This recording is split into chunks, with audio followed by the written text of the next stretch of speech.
Yung kwarto niya, oh. 7-Eleven kwarto. Ayan, kahit gabi diyan ka natutulog.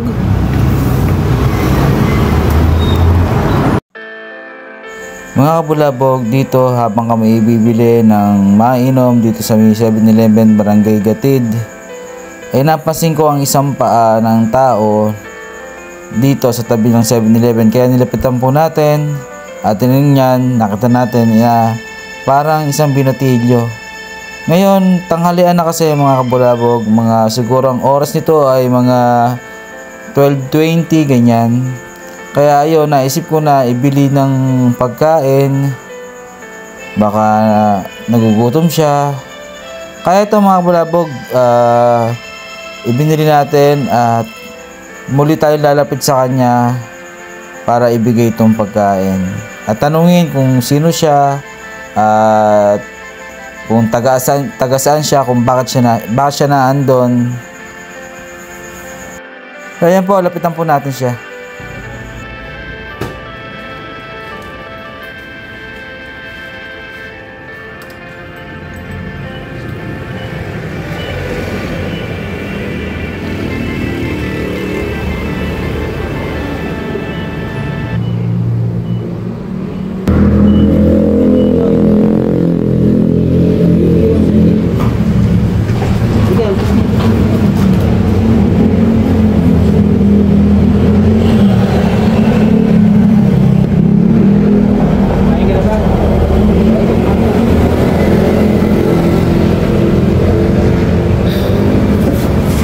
Saan yun? Saan ka? Lili? Balik ka? Ha? Tutulog ka? May magulang ka pa? Kasi tatay mo? Nanay na lang. Nanay na lang? Kasi ba lagi ka lang dyan? Diyan ka lang nakatira? Kaya na. Bago yan. Tataka ko, may tao dun eh. Baka mamaya, hindi ka pa nakain. Kumain ka na ba eh?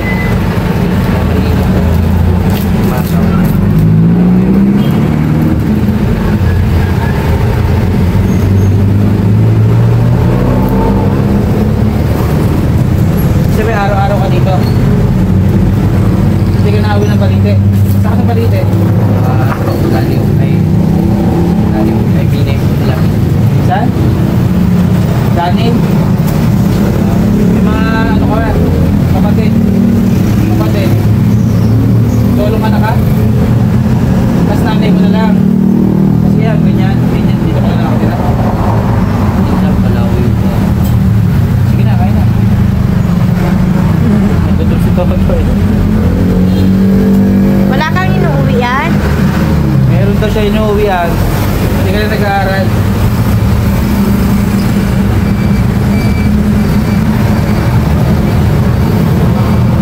Yun na kami.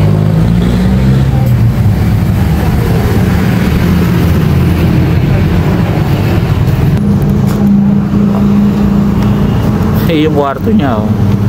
7-Eleven kwarto. Ayan, kahit gabi diyan ka natutulog.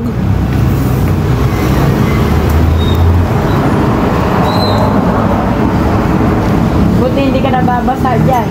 Eh pag naulan, diyan ka natutulog sa tabi. Asan mga damit mo? Anong pangalan mo? Anong pangalan mo? Ano? Leo? Ilan taon ka na ba? Sige na, kaya ka na.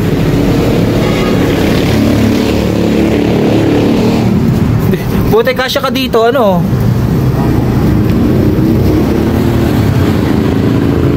Sige.